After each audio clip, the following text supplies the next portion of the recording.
ಛಲವನಿಳಿಯದ ಭಾಷೆ ಯಾವುದು? ಛಲವನಿಳಿಯದ ಭಾಷೆ. ಛಲವನ್ ಇಳಿಯದ ಭಾಷೆ. ಛಲ ಅಂದ್ರೇನು? ಅದಕ್ಕೆ ಪೂರಕ ವಚನ ಹೇಳತ್ತಾರೆ, ನೆನಪಿರ್ಬೇಕು. ಎಷ್ಟು ಸುಂದರ ವಚನ ಅಂದ್ರೆ, ಹಲ್ಲು ಹತ್ತಿ ನಾಲಿಗೆ ಹೊರಳದಿದ್ದಲ್ಲಿ ಮನವೆರಡಾದಡೆ ಆಣೆ ನಿಮ್ಮಾಣೆ, ಮಾಡುವ ನೇಮಕ್ಕೆ ಛಲವಿಲ್ಲದಿದ್ದಡೆ ಆಣೆ ನಿಮ್ಮಾಣೆ, ಕೂಡಲ ಸಂಗಮ ದೇವ ಎನ್ನ ಮನವ ನೋಡಲೆಂದಟ್ಟಿದಡೆ ಪ್ರಸಾದವಲ್ಲದೆ ಕೊಂಡೆನೆಂದಡೆ ಆಣೆ ನಿಮ್ಮಾಣೆ. ಯಾರು ಪ್ರಮಾಣ ಮಾಡ್ಲತ್ತಾರ? ದೇವ್ರ ಪ್ರಮಾಣ. ಹಿಂಗೇ ಇರ್ತೀನಿ. ಛಲದ ಮಾತನ್ನ ತಿಳಿಸ್ತಾ ಇದ್ದಾರೆ. ಈ ಛಲ ಎಲ್ಲಿವರೆಗೂ ಇರ್ಬೇಕಂದ್ರೆ ಸಾವಿನ ಕೊನೆಯವರೆಗೂ ಕೂಡ ನಾವು ಹಿಡಿದಿರ್ತಕ್ಕಂಥದ್ದು ಬಿಡಬಾರ್ದು. ಏನ್ ಹಿಡಿತೀವೋ ಅದು ಕೊನೆಯವರೆಗೂ ಬಿಡಬಾರ್ದು. ಹಿಡಿಲೇಬಾರ್ದು, ಹಿಡಿದ್ರ ಬಿಡಬಾರ್ದು. ನಾವು ಹಿಡಿದಿದ್ದೇವಂದ್ರೆ ಬಿಡಬಾರ್ದು, ಬಿಟ್ಟೇವಂದ್ರೆ ಆ ಕಡೆನೂ ಇಲ್ಲ ಈ ಕಡೆನೂ ಇಲ್ಲ, ಯಾವ ಕಡೆನೂ ಇರ್ಲಾರ್ದಂಗ ಆಗ್ತದ. ಅದಕ್ಕಾಗಿ ಎರಡಾಗಿ ನುಡಿಯದೇಹ ಛಲ. ಆ ಕಡೆಷ್ಟು ಈ ಕಡೆಷ್ಟು ನುಡಿಯಲ್ಲ, ಒಂದೇ ಬದ್ಧತೆಯಿಂದ ನಾನು ಇರ್ತೀನಿ ಅಂತಕ್ಕಂಥದ್ದು. ಎಷ್ಟು ಸುಂದರ ಮಾತು ಹೇಳ್ತಾರಂದ್ರೆ, ಹಲ್ಲು ಕಚ್ಚಿ ನಾಲಿಗೆ ತುಂಡಾದರೂ ಕೂಡ ನಾನು ಎರಡು ನುಡಿಯುವುದಿಲ್ಲ, ಒಂದೇ ಆಗಿ ನಿಂದಿರ್ತೀನಿ ಅಂತಕ್ಕಂಥ ಮಾತನ್ನು ತಿಳಿಸ್ತಾರೆ. ಅದಕ್ಕೆ ಮಾಡುವ ನೇಮಕ್ಕೆ ಛಲವಿಲ್ಲದಿದ್ದರೆ ಆಣೆ ನಿಮ್ಮಾಣೆ. ಬಹಳ ಜನ ನೇಮ ಮಾಡ್ತಾರೆ. ನೇಮ ಅಂದ್ರೆ ನಿಯಮ, ನಾವು ಅದೇ ಚಿಂತನೆ ಮಾಡ್ತಾ ಬಂದಿದ್ದೆವು. ಯಾವ್ದು ಹಿಡಿತೇವೋ ಅದು ಅರ್ಧಂಬರ್ಧ ಇರಬಾರ್ದು. ಹೆಂಗಿರ್ಬೇಕು? ಕಡೆ ಮುಟ್ಟಿಸುವವರೆಗೂ ಅದು ಒಯ್ಬೇಕು. ಅದಕ್ಕೆ ಬಸವಣ್ಣರು ಹೇಳ್ತಾರೆ, ಎನ್ನ ನದಿ ನೀನೆದ್ದು ಹೋಗು.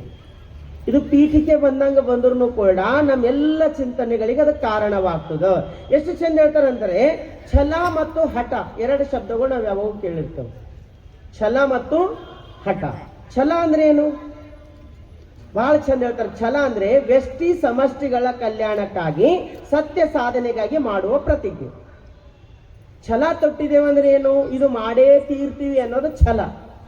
ಅದು ತನಗೂ ಒಳಿತಾಗಬೇಕು, ಸಮಾಜದ ಒಳಿತು ಆಗಬೇಕು. ಇವೆರಡನ್ನ ಒಳಿತು ದೃಷ್ಟಿ ಇಟ್ಟುಕೊಂಡು ಮಾಡ್ತಕ್ಕಂಥದ್ದು ಛಲ ಆಗ್ತದೆ. ಹಠ ಅಂದ್ರೆ ತಾನು ಬಯಸಿದ್ದು ತನ್ನ ಹಿತಕ್ಕಾಗಿ ತನಗೂ ಇತರರಿಗೂ ಕೇಡಾದರೂ ಚಿಂತೆ ಇಲ್ಲ, ಸಾಧಿಸಿಯೇ ತೀರುತ್ತೇನೆ ಎಂಬುದು ಹಠ.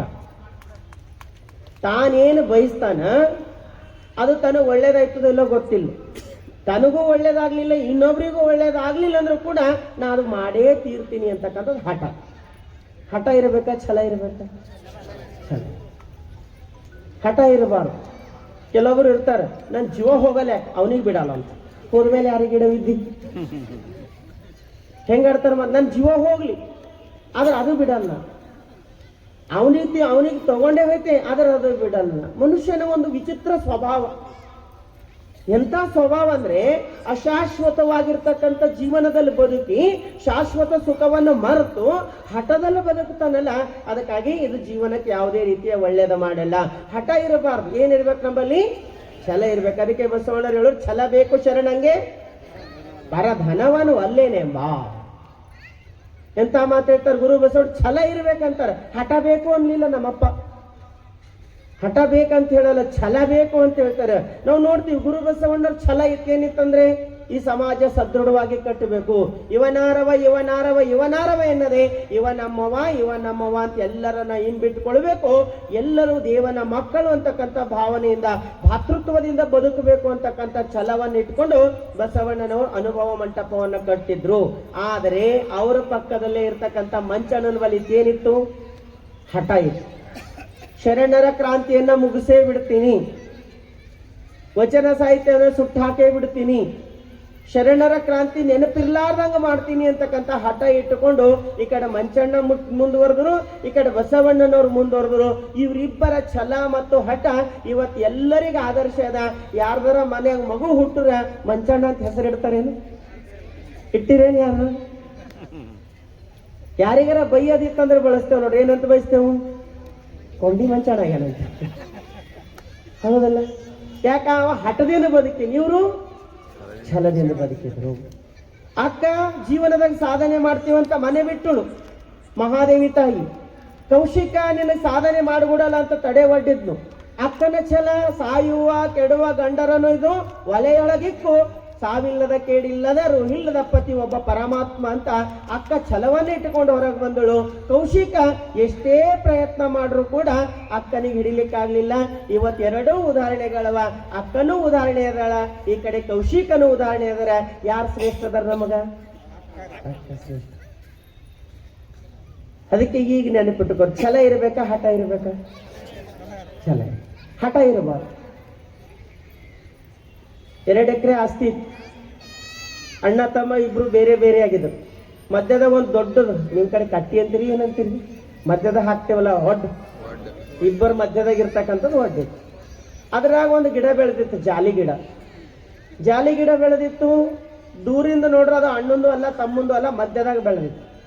ಅಣ್ಣ ನಂದದ ಅಂದನು, ತಮ್ಮ ನಂದದ ಅಂದನು. ಜಗಳ ಪ್ರಾರಂಭ ಆಯ್ತು. ಅಣ್ಣ ಅಂದನು ಸತ್ರು ಬಿಡಲ್ಲ ಅಂದನು. ತಮ್ಮ ಅಂದನು ನಿನ್ ಜೀವ ತೆಗೆದಾದ್ರೂ ಪೈಲ ಅದನ್ನ ತಗೋತೀನಿ ಬಿಡಲ್ಲ ಅಂದನು. ನಡೀತ ಜಗಳ. ಒಂದು ದಿನ ಬೆಳಗ್ಗೆ ಎದ್ದ ತಮ್ಮ ಹೋದನು. ಅವರೆಲ್ಲ ರೆಂಬೆಗಳು ಇವನು ಹೊಲದಾಗ ಬರ್ತಾ ಇತ್ತು. ಮೇಲೆ ಹೋಗಿ ಪಂಟಿ ಅದೆಲ್ಲ ಪಂಟಿ ಟೊಂಗೆಗಳು ಕಡಿತಾ ಇದ್ದನು. ತಮ್ಮ ಅಣ್ಣಗ್ ಗೊತ್ತಾಯ್ತು. ಸಿಟ್ಟಿನಿಂದ ಬಂದನು. ಮೇಲಿರ್ತಕ್ಕಂಥ ತಮ್ಮಗ ಕಲ್ಲು ಹೊಡೆದು ಕೆಳಗೆ ಉರುಳಿಸ್ಕೊಂಡು. ತಮ್ಮಗ್ ಸಿಟ್ಟು ಬಂತ. ಅದೇ ಕೊಡ್ಲಿ ಅದು ತಗೊಂಡು ಜೋರಾಗಿ ಹೊಡಿಲಿಕ್ಕೆ ಹೋದನು. ಅವ ಹೊಡೆದನಂತ ಹೊಡಿದನು. ಅದು ಅಣ್ಣನ ತಲೆಯಾಗಿ ಬಿತ್ತು. ಅಣ್ಣ ಸತ್ತು ಕೆಳಗೆ ಬಿತ್ತು. ಪ್ರಾಣನೇ ಹೋಗ್ಬಿಡು. ಸುದ್ದಿ ಮನೆಗೆ ಹೋಯ್ತು. ಅಣ್ಣನ ಮಗ ಇದ್ದನು, 20 ವರ್ಷದ ಹುಡುಗ. ಅವನಿಗೆ ಗೊತ್ತಾಯ್ತು ನಮ್ಮ ಅಪ್ಪಗೆ ಹೊಡೆದನಂತ ಗೊತ್ತಾಗ ಓಡ್ ಬಂದನು. ಅದೇ ಒಂದು ಕೊಡ್ಲಿ ತಗೊಂಡನು. ಚಿಕ್ಕಪ್ಪನಿಗೆ ಹೊಡೆದನು. ಅವನ ಜೀವ ಹೋಯ್ತು. ಇಬ್ರು ಸತ್ತರ.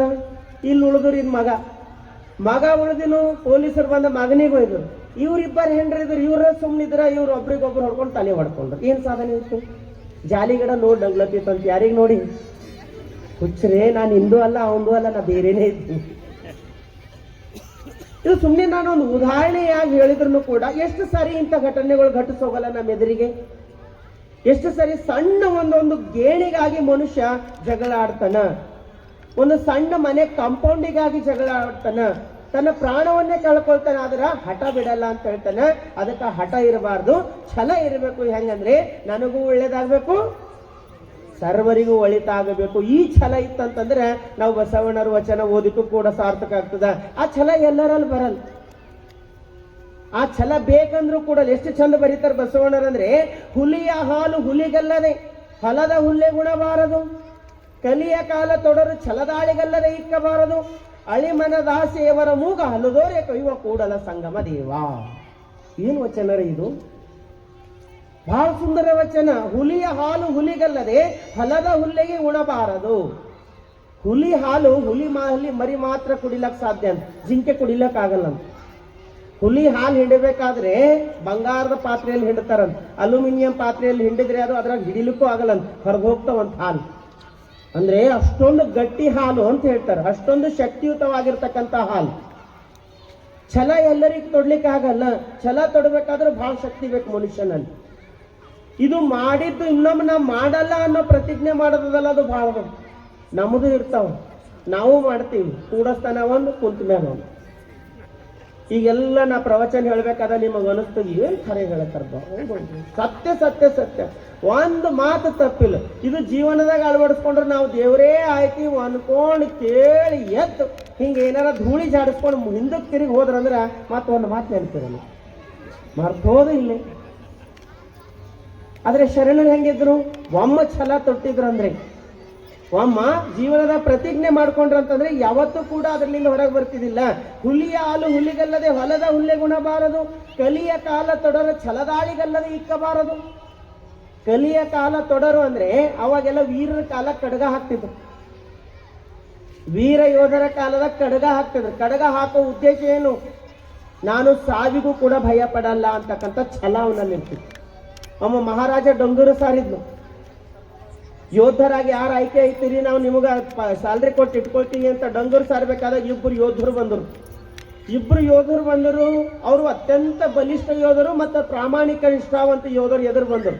ಅವಾಗ ರಾಜ ಅಂದನು, ನೀವಿಬ್ರು ನಂಬಿಕಸ್ಥರಿದ್ರಂತ ಹೆಂಗೆ ಭರವಸೆ ಮಾಡ್ಲಕ್ಕಾಗ್ತದ?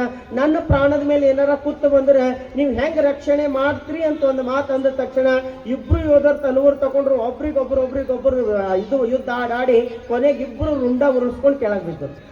ಮಹಾರಾಜ ಸೈನಿಕ ಕೇಳೋಣ, ಅಲ್ಲೋ ಇವ್ರಿಗೆ ಪರೀಕ್ಷೆ ಮಾಡ್ಲಕ್ ಹೋದ್ರು ತಲೆನೇ ಕಡ್ಕೊಂಡು ಬಿದ್ದರಲ್ಲ. ಯಾಕ ಅಂತಂದ್ರೆ ಮಂತ್ರಿ ಹೇಳೋನು, ಮಹಾರಾಜ ಯೋಧರಿಗೆ ಎಂದು ಕೂಡ ಪರೀಕ್ಷೆ ಮಾಡಬಾರ್ದು ಅಂತ ಹೇಳೋನು.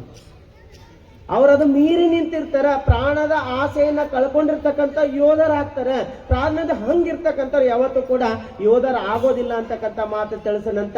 ಇದ್ರ ಅರ್ಥ ಏನಂತಂದ್ರೆ, ಶರಣರು ಏನ್ ಹೇಳ್ತಾರಂದ್ರೆ, ನಮ್ಮ ಪ್ರಾಣ ಹೋಗೋ ಪ್ರಸಂಗ ಬಂದಾಗ್ಲೂ ಕೂಡ ಹಿಡಿದ ನೇಮ ಬಿಡಬಾರ್ದಲ್ಲ, ಅದೇ ನಿಜವಾದ ಛಲ ಆಗ್ತದ. ನಮ್ಮ ಪ್ರಾಣ ಹೋಗೋ ಪರಿಸ್ಥಿತಿ ಬಂದಾಗ್ಲೂ ಕೂಡ ನಾವು ಹಿಡಿದ ಛಲ ಬಿಡಬಾರ್ದು. ನಮ್ದು ಹೆಂಗದ, ಸಣ್ಣ ಪುಟ್ಟ ಸುಮ್ಮನೆ ಲಿಂಗ ಪೂಜೆ ಮಾಡ್ಕೊಂಡಿರ್ತೀವಿ. ಗುರು ಹೇಳಿರ್ತಾರೆ ಲಿಂಗ ಕೊಡಬೇಕಾದಾಗ, ಇದೇ ನಿನ್ನ ಸರ್ವಸ್ವಾದ, ಸಾಯಿವರೆಗೂ ನಿನ್ನ ಜೊತೆ ಬರೋರು ಇದೇ ಅದ, ಇದಕ್ಕೆ ಬಿಟ್ಟು ಮತ್ತೊಂದಲ್ಲ, ಇದನ್ನು ಪೂಜಾ ಮಾಡ ಅಂತ ಹೇಳಿದಾಗ ಮೊದಲು ಬಹಳ ಭಕ್ತಿಯಿಂದ ಪೂಜೆ ಮಾಡ್ತೀವಿ. ಮನೆಗೆ ಏನಾರ ಸಣ್ಣ ಪುಟ್ಟ ಘಟನೆ ಬಂತಂದ್ರೆ, ಅಯ್ಯೋ ಅದು ಬಿಟ್ಟಿದೆವು ಇದು ಬಿಟ್ಟಿದೆವು ಅದಕ್ಕೆ ಹಿಂಗಾಗ್ಲತ್ತದ, ಇದ್ರಾಗ ಏನು ಶಕ್ತಿ ಅದ, ಇದಕ್ಕಿಂತ ಅದ್ರಾಗೆ ಭಾಳ ಅದ ಅಂತ ಹೋಗ್ಬರಿತೀವಿ ನಾವು. ಹಂಗೆ ಹೋಗ್ಬೇಕೇನು ಇಲ್ಲ. ಒಮ್ಮೆ ಹಿಡಿದಿದ್ದೇವೆ ಅಂದ್ರೆ ಬಿಡಬಾರ್ದು. ಹಿಡಿದಿದ್ದು ಬಿಡದಿದ್ದಡೆ ಕಡೆಗೆ ಚಾಚುವ. ಇದು ಒಂದು ಲೈನ್ ನಮ್ಮ ಜೀವನದಾಗ ಇರಬೇಕು. ಅದಕ್ಕಾಗಿ ಅಳಿ ಮನದ ಆಸೆಯವರ ಮೂಗ ಹಲದೋರೆ ಕೊಯ್ವ ಕೂಡಲ ಸಂಗಮ ದೇವ. ಈ ಅರ್ಧ ಮರ್ಧ ಮನಸ್ಸಿಟ್ಟುಕೊಂಡು ನಾವು ಇದ್ದೇವಂತಂದ್ರೆ ದೇವರು ನಮ್ಮ ಅಭಿಮಾನ ಕಳೆದ ಬಿಡುತ್ತಾನ. ಅದಕ್ಕಾಗಿ ಬಸವಾದಿ ಶಿವಶರಣರು ಹೆಂಗಿದ್ರಂತಂದ್ರೆ, ಹಿಟ್ಟ ಹೆಜ್ಜೆ ಎಂದು ಹಿಂದಿಟ್ಟಿಲ್ಲ. ಒಂದು ಹೆಜ್ಜೆ ಇಟ್ಟಿದ್ರಂದ್ರೆ ಮುಗೀತು, ಅದರಲ್ಲಿ ಮುಂದುವರೆದು ಹೋಗ್ತಾ ಇದ್ರು. ಅಂತ ಛಲ ನಮಗೆ ಬರ್ಬೇಕಾಗ್ತದ. ಆದ್ರೆ ಇವತ್ತು ನೋಡ್ತಾ ಇದ್ದೀವಿ, ಎಲ್ಲ ಛಲಗಳಕ್ಕಿಂತಲೂ ಹಠನೇ ಹೆಚ್ಚಾಗ್ಯದ. ಜಗತ್ತಿನ ಯುದ್ಧಗಳು ನಡೆದವ. ಎದಕ್ಕಾಗಿ ನಡೆದವ? ಇವತ್ತು ನಾವು ಪೇಪರ್ ತೆಗೆದು ಹೋದೆವು ಅಂದ್ರೆ ಎದೆ ಹೊಡೀತು. ನಾವಿಷ್ಟು ಆರಾಮಾಗಿ ಕುಂತಿದ್ದೇವೆ ಅನ್ಕೊಂಡಿವಿ, ಆದ್ರೆ ಯಾವ ಕ್ಷಣದಾಗ ಏನದನೋ ಗೊತ್ತಿಲ್ಲ. ಭಯಭೀತ ಪರಿಸ್ಥಿತಿ ವಾತಾವರಣ ನಿರ್ಮಾಣಗೊಂಡದ. ಯಾಕೊಂಡದ? ಮನುಷ್ಯನೊಳಗಿರ್ತಕ್ಕಂಥ ಅಹಂಕಾರ, ಮನುಷ್ಯನಲ್ಲಿರ್ತಕ್ಕಂಥ ಹಠ. ಇದು ಬರೀ ಯಾವ್ದಾರ ದೇಶಕ್ಕರ ಸೀಮಿತದ ಅಂತ ತಿಳ್ಕೊಬೇಡ್ರಿ, ಮನೆಗೂ ಕೂಡ ಅದನ್ನೇ ಅದ. ಸಣ್ಣ ಮನೆಯಿಂದ ಪ್ರಾರಂಭ ಆಗ್ತದ, ದೇಶದರ ದೂರಿನ ಮಾತದ. ಮನೆಗೆ ಸೊಸೆ ಕುಂತಿದ್ಲು, ಒಬ್ಬ ಭಿಕ್ಷುಕ ಬಂದನು. ಅಮ್ಮ ತಾಯಿ ಏನಾರ ನೀಡ್ರಿ ಅಂದಳು. ಸೊಸೆ ಅಂದಳು, ಏನು ಅಡಿಗೆ ಮಾಡಿಲ್ಲಪ್ಪ, ಆಮೇಲೆ ಬಾ ಹೋಗಂದಳು. ಆಗ್ಲಿ ಅಂತ ಅವ್ನು ಹೋಗ್ತಾ ಇದ್ದನು, ಎದುರುಗಡೆ ಅತ್ತೆ ಬಂದಳು. ಅತ್ತೆ ಅಂದಳು, ಎಲ್ಲಿ ಹೋಗಿರಿ ಅಂದಳು. ಭಿಕ್ಷೆ ಬೇಡಕ್ಕೆ ಹೋಗಿನಮ್ಮ. ಎಲ್ಲಿ ಹೋಗಿದ್ ಭಿಕ್ಷಕ? ನಿಮ್ಮ ಮನೆಗೆ ಹೋಗಿದ್ದೆ. ಏನಾಯ್ತು? ನಮ್ಮ ಮನೆಗೆ ಹೋದರು. ಅವಾಗ ನಿಮ್ಮ ಮನೆಗೆ ಹೋದ್ರೆ ನಿಮ್ಮ ಸಸಿ ಅಂದಳು, ನಾವು ಇನ್ನೂ ಅಡಿಗೆ ಮಾಡಿಲ್ಲಪ್ಪ, ಮುಂದೆ ಹೋಗಂದಳ, ಅದಕ್ಕಾಗಿ ಹೋಗ್ತಾ ಇದ್ದೀನಿ. ಹಂಗಂದಳಕ್ಕಿ. ನನಗೆ ಕೇಳಾರ್ದೇನೆ ಹಂಗಂದಳ. ನಡಿ ಅಂತ ಅವ್ನಿಗೆ ಕರ್ಕೊಂಡು ಬಂದು ಮನ್ಯಾಗ ಒಂದು ಚೇರ್ ಹಾಕೊಂಡು ಕುಂತಳು. ಕೇಳಿ, ಏನು ಕೇಳವಿದ್ದಿ ಅಂದಳು. ಅವ, ಅಮ್ಮ ತಾಯಿ ಭಾಳ ಹಶ್ವಾಗ್ಯದ, ಏನಾರ ನೀಡ್ರಿ ಅಂತ ಬೇಡ, ಹಂಗೆ ಬೇಡ. ಅವಾಗ ಅತ್ತೆ ಅಂದಳು, ನಮ್ಮ ಮನೆಗೆ ಏನು ಅಡಿಗೆ ಮಾಡಿಲ್ಲ, ಆಮೇಲೆ ಹೋಗಂತಂದಳು. ಭಿಕ್ಷುಕನು ಹುಚ್ಚಾಗಿರೇನು? ಇದೇ ಮಾತು ಆಲ್ರೆಡಿ ಮೊದಲು ನಿಮ್ಮ ಸೊಸೆ ಹೇಳಿದ್ಲಲ್ಲ, ಮತ್ತೆ ನೀವೇನು ಹೇಳೋದಿತ್ತಂದ್ರೆ, ಅಕ್ಕಿ ಹೇಳಕ್ಕೆ ಯಾರು? ಮನೆ ಯಜಮಾನಿ ನಾ ಇದ್ದೆ, ನಾ ಹೇಳ್ಬೇಕು, ಅಕ್ಕಿ ಹೇಳಂಗಿಲ್ಲ. ಪ್ರತಿ ಮನೆ ಸಣ್ಣ ವಿಷಯ ನಂದಿರ್ಲಿ, ನಂದು ನಡೀಲಿ, ನಾ ಹೇಳಿದ್ರೆ ಕೇಳಿ, ನಂದೇ ಆಗ್ಲಿ ಅಂತಕ್ಕಂಥ ಹಠ ಅದಲ್ಲ. ಅದಕ್ಕಾಗಿ ಮನುಷ್ಯ ಮಾನಸಿಕ ರೋಗಿ ಆಗ್ಲತ್ತನ. ಇವತ್ತು ನಾವು ಯಾಕೆ ಮಾನಸಿಕ ರೋಗಿಗಳಾಗ್ಲತ್ತೀವಿ ಅಂತಂದ್ರೆ, ನಮ್ಮ ಅಹಮಿಕೆ, ನಮ್ಮ ಹಠ. ನನಗೆ ಕೇಳಾರ್ದೇನೆ ಹೆಂಗೆ ಮಾಡ್ತಾರೆ. ಎಷ್ಟೋ ಸಾರಿ ಸರ್ಕಾರ ರೂಲ್ಸ್ ಬಿಟ್ಟಾರ ಒಬ್ಬೊಬ್ಬರು. ನನಗೆ ಕೇಳಾರ್ದೇನೆ ಇವ್ರು ಸರ್ಕಾರ ಹೆಂಗೆ ಮಾಡ್ಯಾರ ನೋಡ್ತೀವಿ, ಇವ್ರು ಹೆಂಗೆ ನಡೆಸ್ತಾರೋ ಅಂದೋರು. ಎಷ್ಟೋ ಸಾರಿ ಮನೆಗೆ ಯಾವುದೋ ಒಳ್ಳೆ ಸಮಾರಂಭ ನಡೀಲತ್ತರು ಕೂಡ ನನಗೆ ಕೇಳಾರ್ದೇನೆ ಮಾಡ್ಲತ್ತಾರಲ್ಲ, ಇವ್ರು ಹೆಂಗೆ ಮಾಡ್ತಾರ ನೋಡ್ತೀವಿ ಅನ್ಕೊಂಡಿರ್ತೀವಿ. ಸಮಾಜದಾಗ ಒಳ್ಳೆ ಕಾರ್ಯ ಆಗಬೇಕಾದಲ್ಲೂ ಕೂಡ ಅನಿಸ್ತಿರ್ತದ, ಇವ್ರು ನಮಗೆ ಕೇಳಾರ್ದೇನೆ ಹೆಂಗೆ ಮಾಡ್ಯಾರ ನೋಡ್ಕೊಂಡಿರ್ತೀವಿ ಅಂತ ಪ್ರತಿಯೊಂದರ ಮನುಷ್ಯ ಹಠ ತಾಳ್ತಾನ. ಅದಕ್ಕಾಗಿ ಯಾವಾಗ್ಲೂ ಕೂಡ ಹಠ ಇರಬಾರ್ದು. ನಮ್ಮೊಳಗೆ ಏನಿರ್ಬೇಕು? ಛಲ. ಏನು ಛಲ ಇರಬೇಕು?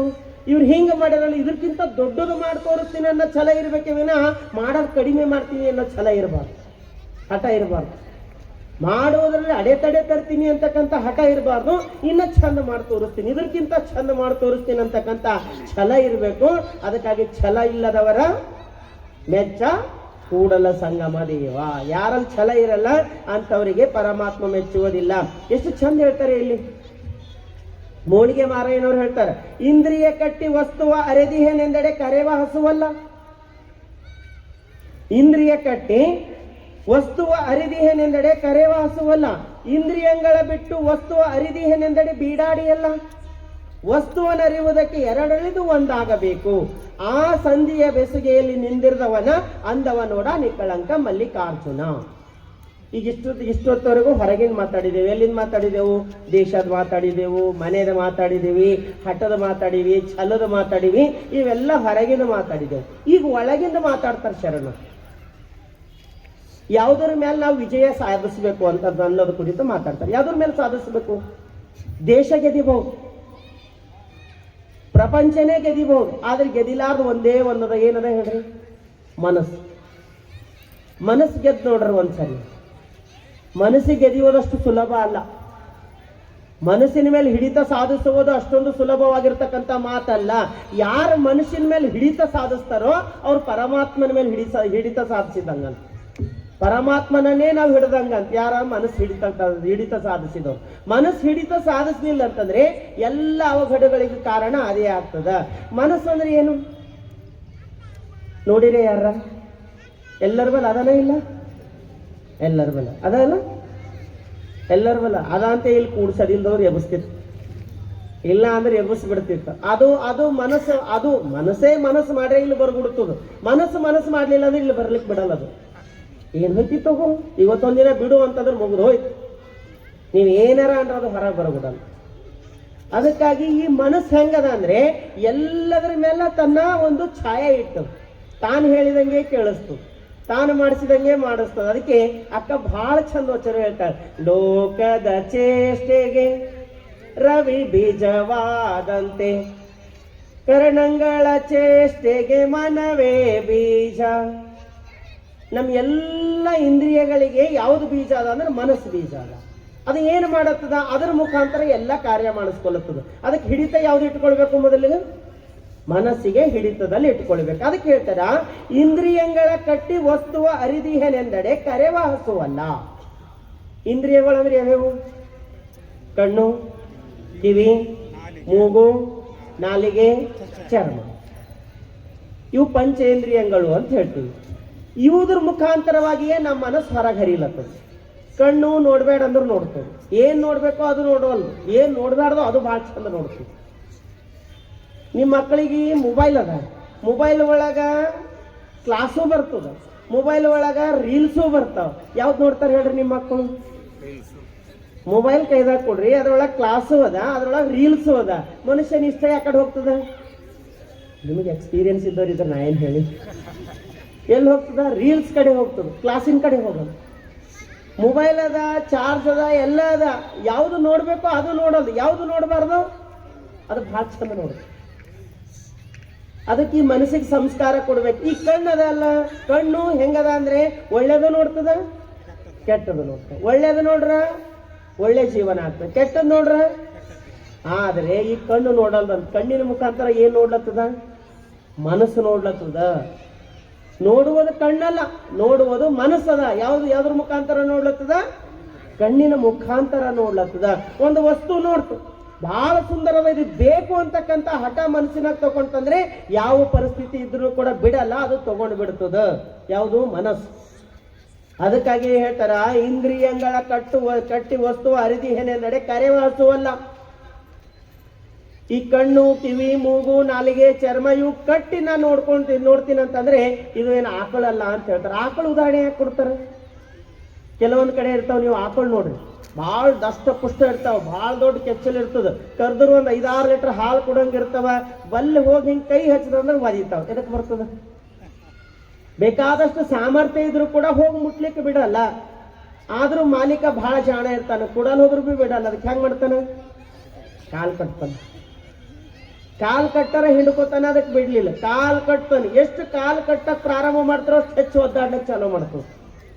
ಹಂಗ ಶರಣರು ಏನ್ ಹೇಳತ್ತಾರಂದ್ರೆ, ಒಂದು ಹಸುವಿನ ಕೆಚ್ಚಿಲಲ್ಲಿರ್ತಕ್ಕಂಥ ಹಾಲು ಪಡಿಬೇಕಾಯ್ತಂದ್ರೆ ಅದಕ್ಕೆ ಕಟ್ಟಿ ನೋಡ್ಕೊಳ್ಲಿಕ್ಕೆ ಹೋದೇವಂದ್ರೆ ಅದು ಒದ್ದಾಡ್ತಾ ಹೋದಂದ್ರೆ ನಾವು ಎಷ್ಟು ಬಿಗಿ ಮಾಡ್ತೀವೋ ಅಷ್ಟು ಒದ್ದಾಡಿ ಹಾಲು ಸರಿಯಾಗಿ ಕೊಡಲ್ಲ.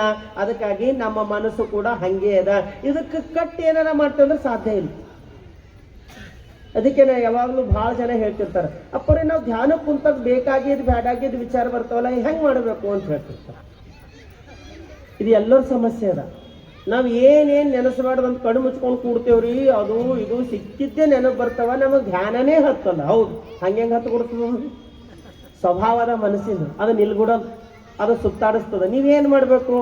ಇದು ಸುತ್ತಾಡ್ಲತ್ತದಲ್ಲ, ಸುತ್ತಲ್ ನೋಡ್ರಿ ಎಲ್ತನ ಸುತ್ತ ಸುಮ್ ಕೂಡ್ಬೇಕು, ಏನು ಮಾಡೋದಿಲ್ಲ, ಸುಮ್ಮನೆ ಬಿಟ್ಟು ಬಿಡ್ರಿ. ಅದು ಸುತ್ತಾಡಿ ಎಲ್ಲೆಲ್ಲೋ ನಿಮ್ಮದು 20 ವರ್ಷ ಇದ್ದ ಹಿಂದು 40 ವರ್ಷದಿಂದ ಯಾವ್ಯಾವ ಜೀವನದಾಗ ಏನೇನಾಗ್ಯಾವ ಅವೆಲ್ಲ ನೆನೆಸಿ ಎಲ್ಲ ನೋಡಿ ಕೊಳಿಗೆ ಏನಾಯ್ತು ಅಂತಂದ್ರೆ ಸೋತ್ ಬಂದು ಸುಮ್ಮನೆ ಕೂಡ್ತು ಅಂತ. ಅವಾಗ ಧ್ಯಾನ ಪ್ರಾರಂಭ ಆಯ್ತು. ಧ್ಯಾನ ಪ್ರಾರಂಭ ಡೈರೆಕ್ಟ್ ಆಗಲ್ಲ, ಧ್ಯಾನ ಒಮ್ಮಿಲ್ದೊಮ್ಮೆ ಹತ್ತಲ್ಲ. ಧ್ಯಾನ ಹತ್ತಬೇಕಾದ್ರೆ ಅದಕ್ಕೆಲ್ಲ ಅಳದು ಹೋಗ್ಬೇಕಾಯ್ತದ. ಅಳದು ಹೋಗ್ಬೇಕಾದ್ರೆ ಒಂದು ನೆನಪಿಗೆ ಬರ್ಬೇಕಾಯ್ತು. ಅದಕ್ಕೆ ಸೂಕ್ತ ಮನಸ್ಸು ಅಂತ ಹೇಳ್ತಾರೆ. ಸಬ್ ಕಾನ್ಷಿಯಸ್ ಮೈಂಡ್, ನಿಮ್ಮ ನಿತ್ಯ ಕರ್ಮಗಳಿಗೆ ಏನೇನು ಮಾಡ್ತಿರೋ ಅವೆಲ್ಲವೂ ಸಬ್ ಕಾನ್ಷಿಯಸ್ ಮೈಂಡಿನಾಗ ಸ್ಟೋರ್ ಆಗ್ತಾವ, ಜಮಾ ಆಗ್ತಾ ಹೋಯ್ತಾವ. ಪಟ್ ಅಂತ ನಮ್ಮ ದೇಹದಾಗಿನ ಪ್ರಾಣ ಹೋಯ್ತಂದ್ರೆ ಆ ಪ್ರಾಣ ಆತ್ಮ ಜೊತೆಗೆ ಎಲ್ಲವೂ ಹೋಗ್ತಾವ. ಮತ್ತೆ ಯಾವ ದೇಹದ ಪ್ರಾಣ ಹೋಗ್ತದೋ ಮತ್ತೆ ಅಲ್ಲಿ ಪ್ರಾರಂಭ ಮಾಡ್ತಾವ ಗುಣಗಳು. ಅವಾಗ ನೀವು ಅಂತೀರಿ ನಮ್ಮ ಮನೆಗೆ ಯಾರು ಇದ್ದಿಲ್ರಿ, ಇವ ಯಾ ಕಡೆಯಿಂದ ಹುಟ್ಟೇನೋ ಇಂಥವ, ಇವನ್ ಹಂಗ ನಮ್ಮ ಮನೆಗೆ ಯಾರು ಇಲ್ಲ ನೋಡ್ರಿ, ಇವ ಯಾ ಕಡೆಯಿಂದ ಹುಟ್ಟೇನೋ, ಇವ ತಗೊಂಡ್ ಬಂದ ಹಿಂದಿನ. ಅದಕ್ಕೆ ಹಿಂದಿನ ತಗೊಂಡು ಹೋಗೋದದ ಅಂದ್ರೆ ಒಳ್ಳೇದೇ ತಗೊಂಡು ಹೋಗ್ಬೇಕು, ಅಂತಿಂತವ್ ತಗೊಂಡು ಹೋಗ್ಬಾರ್ದು. ಇದು ಒಯ್ಯದೇ ಅದ, ಹಾರ್ಡ್ ಡಿಸ್ಕ್ ಅದ. ಇದು ಮನಸ್ಸು ಅಂದ್ರೆ ಮತ್ತೇನಿಲ್ಲ, ಸ್ಟೋರ್ ಆಗ್ಲತ್ತಾವ. ನೀವು ಯಾವ ಕಂಪ್ಯೂಟರ್ಗೆ ಒಯ್ದು ಹಚ್ತಾರೋ ಅಲ್ಲಿ ಅದೇ ಪ್ಲೇ ಮಾಡ್ತದ. ಅದಕ್ಕಾಗಿ ಮುಂದೆ ಹೋಗಿ ಒಳ್ಳೇದೇ ಪ್ಲೇ ಮಾಡ್ಬೇಕಾಯ್ತಂದ್ರೆ ಈಗ ನಾವೇನ್ ಮಾಡ್ಬೇಕು, ಒಳ್ಳೆಯದನ್ನೇ ಮಾಡಬೇಕು. ಅದಕ್ಕಾಗಿ ಹೇಳ್ತಾರೆ, ಇಂದ್ರಿಯಂಗಳ ಕಟ್ಟಿ ವಸ್ತು ಅರಿದಿಹೇನೆಂದಡೆ ಕರೆವ ಹಸುವಲ್ಲ. ಇಂದ್ರಿಯಂಗಳ ಬಿಟ್ಟು ವಸ್ತು ಅರಿದೆ ಅಂದರೆ ಬೀಡಾಡಿ ಅಲ್ಲ. ಬೀಡಾಡಿ ಅಂದ್ರೆ ಏನು? ಖುಲ್ಲ ಖಾಲಿ ಬಿಟ್ಟಿದ್. ಈಗ ಇರ್ತಾವ ನೋಡ್ರಿ ರೋಡಿನ ಮೇಲೆ ಅವು ಗೂಳಿಗಳು, ಅವಕ್ಕೆ ಯಾರ ಕಟ್ಟ್ಯಾರ, ಹೋಗಿ ನೋಡ್ರಿ ಅದ್ರ ಸಮೀಪ ಒಂದಿಷ್ಟು ಹಾಲು ಕರ್ಕೊಂಡು ನೋಡ್ರಿ, ಬರ್ಬಿಡ್ತಾವ. ಖುಲ್ಲಾ ಬಿಟ್ರು ತೊಂದ್ರೆ ಅದ, ಕಟ್ಟಿ ಹಾಕ್ರು ತೊಂದ್ರೆ ಅದ. ಕಟ್ಟಿ ಹಾಕೋದ್ನು ಮನಸ್ಸ ಪುಟ್ಟಿದು ಹೇಳ್ತದ, ಬಿಟ್ಟು ಹಾಕ್ರೆ ಎಕಡೋ ಅಕಡೋ ಈ ಆಡ್ತದ. ಅದಕ್ಕಾಗಿ ಈ ಸಂಧಿಯ ಬೆಸುಗೆಯಲ್ಲಿ ನಿಂದಿರ್ಪವನ ಅಂದವ ನೋಡ ನಿಕ್ಕಳಂಕ ಮಲ್ಲಿಕಾರ್ಜುನ. ಏನ್ ಮಾಡ್ಬೇಕಂತ? ಈ ಸಂಧಿಯ ಬೆಸುಗೆಯಲ್ಲಿ ಇದಕ್ಕೆ ಬಿಡ್ಲೂಬಾರ್ದು, ಕಟ್ಟಲೂಬಾರ್ದು, ಅಧೀನ ಮಾಡ್ಕೊಳ್ಬೇಕಂತ. ಅಧೀನ ಮಾಡ್ಕೊಳ್ಬೇಕು. ಹೆಂಗ ಅಧೀನ ಮಾಡ್ಕೊಳ್ಬೇಕು? ನಾನು ನಿಮ್ಗೊಂದು ಮಾತು ಹೇಳ್ತೀನಿ. ನಿಮ್ಮ ಮನೆಗೆ ನಿಮ್ಮ ಮಗ ಅದಾನ, ನಿಮ್ಮ ಮಾತು ಕೇಳಲ್ಲ, ಎದುರು ಮಾತಾಡತ್ತಾನ. ನಮಗೊಂದು ಸಮಸ್ಯೆ ಏನೈತಂದ್ರೆ ನಾವು ಎಷ್ಟು ಪ್ರೀತಿ ಮಾಡ್ರು ಕೂಡ ಅವ ಎದುರು ಮಾತಾಡ್ತಾನಲ್ರಿ, ಹೆಂಗ ಮಾಡ್ಬೇಕು ಅಂತ ತಂದೆ ತಾಯಿಗೆ ಸಮಸ್ಯೆ ಇರ್ತದೆ. ಒಂದು ಕ್ಷಣ ಯೋಚನೆ ಮಾಡ್ಬೇಕು. ಏನ್ ಯೋಚನೆ ಮಾಡ್ಬೇಕು? ಇವನಿಗೆ ಏನ್ ಇಷ್ಟ ಅದ ಅಂತ ನೋಡ್ಕೋಬೇಕು. ಇವ ಯಾವ್ದ್ರ ಬಗ್ಗೆ ಇಷ್ಟ ಇಟ್ಕೊಂಡನ, ಇವ ಯಾವ್ದ್ರ ಬಗ್ಗೆ ಸಾಧನೆ ಮಾಡ್ಬೇಕಲ್ಲತನ, ಒಂದು ಕ್ಷಣ ಅದ್ರ ಬಗ್ಗೆ ಯೋಚನೆ ಮಾಡ್ಬೇಕು. ಮಾಡಿ ಅವನ ಭಾವನೆಗೆ ತಕ್ಕಂತೆ ಸ್ವಲ್ಪ ದಿನ ಸ್ಪಂದಿಸ್ಲಿಕ್ಕೆ ಪ್ರಾರಂಭ ಮಾಡ್ಬೇಕು. ಅವನ ಭಾವನೆಗೆ ಸ್ಪಂದಿಸ್ಲಿಕ್ಕೆ ಪ್ರಾರಂಭ ಮಾಡ್ಬೇಕು. ಅವನ ಭಾವನೆಗೆ ಸ್ಪಂದಿಸ್ಲಿಕ್ಕೆ ಪ್ರಾರಂಭ ಮಾಡ್ರೆ ಅವನಿಗೆ ಏನ್ ಅನ್ನಿಸ್ತಂದ್ರೆ ವಿಶ್ವಾಸ ಬರ್ತದೆ ನಮ್ಮ ಮೇಲೆ. ಏನಂತಂದ್ರೆ ನಮ್ಮ ತಂದೆ ತಾಯಿ ನನಗೆ ವಿರೋಧಿಸಲ್ಲ, ನಮ್ಮ ತಂದೆ ತಾಯಿ ನನಗೆ ವಿರೋಧಿಸಲ್ಲ ಅನ್ನೋ ಭಾವನೆ ಬಂತಂದ್ರೆ ಅವ ನಾವು ಹೇಳಿದ್ ಕೇಳಕ್ ಚಾಲ ಮಾಡ್ತಾನೆ. ಇದು ಸುಮ್ಮನೆ ಮನೆ ಉದಾಹರಣೆ ಹೇಳ್ತಾ ಇದ್ದೀನಿ. ನಮ್ಮ ಮನಸ್ಸು ಕೂಡ ಹಂಗೆ ಅದ. ನಮ್ಮ ಮನಸ್ಸು ಹೆಂಗದ? ಅದಕ್ಕೆ ಬಿಟ್ರಂದ್ರ ದೇಶನೇ ಸುತ್ತ ಬರ್ತದೆ, ಕಟ್ಟಿ ಹಾಕಿದ್ರಂದ್ರ ಒಂತಲ್ ಕೂಡ್ಲಿಕ್ಕೆ ಬಿಡಲ್ಲ. ಅದಕ್ಕೆ ಇವೆರಡರ ಮಧ್ಯೆ ಏನಿರ್ಬೇಕಂತಂದ್ರೆ ಪ್ರೀತಿ ತುಂಬಿರ್ತಕ್ಕಂಥ ಮಾತಿನ ಮುಖಾಂತರ, ಅರ್ಥಾತ್ ಸಾಧನೆಯ ಹಂಬಲವನ್ನ ನಮ್ಮೊಳ ತುಂಬ್ಕೊಳ್ತಾ ಹೋದೆವು ಅಂತಂದ್ರ ನಮ್ಮ ಮನಸ್ಸು ನಾವು ಹೇಳಿದಂಗೆ ಕೇಳಿ ಪ್ರಾರಂಭ ಮಾಡ್ತದ. ಅದಕ್ಕೆ ಸಂಸ್ಕಾರ ಬಲ ಅಂತ ಹೇಳ್ತಾರೆ. ಮಣ್ಣ ಮಡಿಕೆ ಮಣ್ಣಾಗದು ಕ್ರಿಯೆ ಹೇಳಿದು, ಬೆಣ್ಣೆ ಕರಗಿ ತುಪ್ಪವಾಗಿ ಮರಳಿ ಬೆಣ್ಣೆಯಾಗದು ಕ್ರಿಯೆ ಹೇಳಿದು, ಕೂಡಲ ಸಂಗನ ಶರಣರು ಮರಳಿ ಮಾನವರಾದರು ಕ್ರಿಯೆ ಹೇಳಿದು ಅಂತ ಹೇಳ್ತಾರೆ. ಕ್ರಿಯೆ ಅಂದ್ರೆ ಸಂಸ್ಕಾರ. ಇವತ್ತು ಪ್ರವಚನ ನಡೀತಾ ಇದೆ, ನೀವಿಷ್ಟು ಜನ ಬಂದು ಕೂಡ್ತಾ ಇದ್ದೀರಿ. ನೀವಿಷ್ಟು ಜನ ಬಂದು ಕೂಡ್ಬೇಕಾದಾಗ ನಿಮ್ಮೊಳಗೊಂದು ಏನಿರ್ಬೇಕಂದ್ರೆ ನಮ್ಮ ಮಕ್ಕಳು ನಮ್ಮ ಮನೆಯವರು ಅವರು ಇಲ್ಲೇ ಬಂದು ಕೂಡ್ಬೇಕು ಅಂತ ಇರ್ಬೇಕು. ಯಾಕಿರ್ಬೇಕಂದ್ರ ನಾವು ಹೇಳಿದ್ ಕೇಳಲ್ರಿ, ಅವ್ರಿಗೇನು ಪ್ರವಚನ ತಿಳಿಯಲ್ರಿ ಅನ್ನಬಾರ್ದು. ನೀವು ಸುಮ್ಮನೆ ತಂದು ಕೂಡಿಸ್ರಿ. 100 ಮಾತಿನಾಗ ಒಂದರ ಟಚ್ ಆಯ್ತು, 100 ಮಾತಿನಾಗ ಒಂದರ ಟಚ್ ಆಗ್ತದೆ. ಕೂಡುವುದೇ ಸಂಸ್ಕಾರ ಅದ. ನೀವು ಸುಮ್ಮನೆ ತಂದು ಕೂಡ್ರಿ, ಕುಂತಿರಂದ್ರ ನಿಮ್ಮ ಮನಸ್ಸಿಗೆ ಸಂಸ್ಕಾರ ಪ್ರಾರಂಭ ಆಗ್ತದೆ. ಯಾವಾಗ ಮನಸ್ಸಿಗೆ ಸಂಸ್ಕಾರ ಪ್ರಾರಂಭ ಆಗ್ತದೋ ಅವಾಗ ಮನಸ್ಸು ನಾವು ಹೇಳಿದ ಕೇಳಿಕ್ ಪ್ರಾರಂಭ ಮಾಡ್ತದ. ಪೂಜೆ, ಧ್ಯಾನ, ವ್ರತ, ಛಲ, ಶರಣರ ಸಂಘ ಇವೆಲ್ಲ ಏನವ ಅಂದ್ರೆ ಮೊದಲು ಸಂಸ್ಕಾರ ಕೊಡ್ಬೇಕಾಗ್ತದೆ. ಸಂಸ್ಕಾರ ಕೊಟ್ಟೆವಂದ್ರೆ ತನ್ನಿಂದ ತಾನೇ ಅದು ಜೀವನವನ್ನು ಅಳವಡಿಸ್ಕೊಳ್ತದೆ. ಬಸವಣ್ಣವ್ರ ಜೀವನದಾಗ ನೋಡ್ತೀವಿ, ಹೇಳ್ತಾರೆ ಗುರು ಬಸವಣ್ಣವರು, ಎನಿಸೆಂದಡೆನ ಧೃತಿಗೆಡೆನಯ್ಯ, ಎಲು ದೋರಿದಡೇನು ನರಹರಿದಡೇನು, ಕರುಳ ಕುಪ್ಪಳಿಸದೆಡೆನು ನಾನು ಧೃತಿಗೆಡೆನಯ್ಯ, ಶಿರ ಹರಿದು ಅಟ್ಟೆ ನೆಲಕ್ಕೆ ಬಿದ್ದಡೆ, ನಾಲಿಗೆ ಕೂಡಲ ಸಂಘ ಶರಣೆಂದಿತಯ್ಯ.